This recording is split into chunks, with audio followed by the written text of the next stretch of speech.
Au fin de la continuité de la mission de service public et sur validation des pouvoirs étatiques, GTS devrait assurer une mission de complémentarité avec le train régional, assurer le trafic de voyageurs intérieurs du pays et le trafic national de marchandises. Malgré la situation difficile et assez compromettante que nous vivons depuis l'arrêt de nos activités, nous avons toujours soutenu l'État dans ses différents projets de relance du chemin de fer. Pour preuve, cette année, afin de limiter les embouteillages et les accidents pendant le Grand Magal de Touba et le Gamou de Tivaouane, GTS a pu assurer l'acheminement des pèlerins en toute sécurité avec le confort nécessaire. Magal de Touba, 32 circulations effectuées, dont plus de 6 000 pèlerins transportés. Gamou de Tivaouane, 20 circulations effectuées, près de 3 000 pèlerins transportés. Nous constatons qu'après les opérations du Magal et du Gamou 2023, on a encore été mis à l'arrêt. Ainsi, le doute commence à nouveau à s'installer au niveau de l'entreprise et de l'avenir des travailleurs en majorité jeunes. Nous demandons juste à l'État et aux autorités en charge du secteur de permettre au Grand Train du Sénégal de reprendre ses activités dans la pérennité sur au moins les axes qui sont praticables. Thiès, Touba, Thiès, Tivaouane.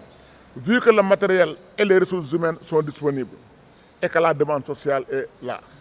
Nous interpellons M. le ministre Mansour Faye, en charge des transports terrestres, et M. le ministre Pape Amadou Ndiaye, ministre auprès du ministre des Transports terrestres, chargé du développement des chemins de fer, de recevoir les travailleurs des grands trains du Sénégal pour qu'ensemble nous discutions et trouvions une solution définitive afin que GTS puisse jouer la mission de service public qui lui est assignée.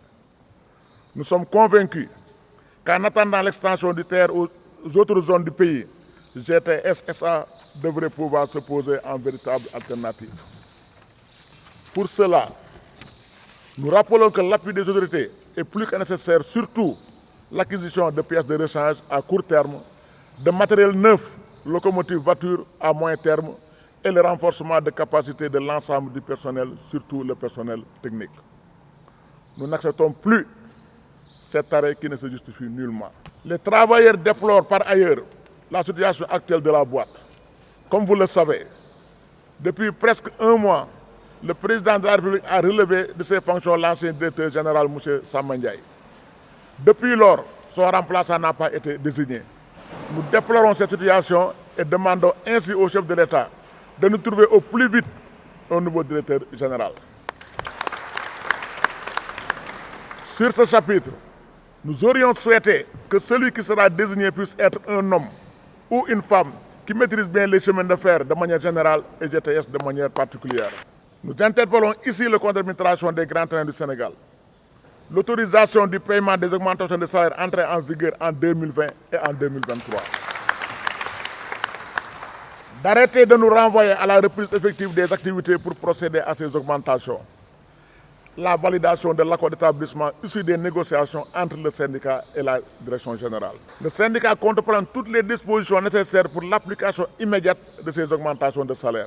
Nous n'accepterons jamais cette situation de cessation de paiement et nous invitons les travailleurs à se tenir prêts pour faire face.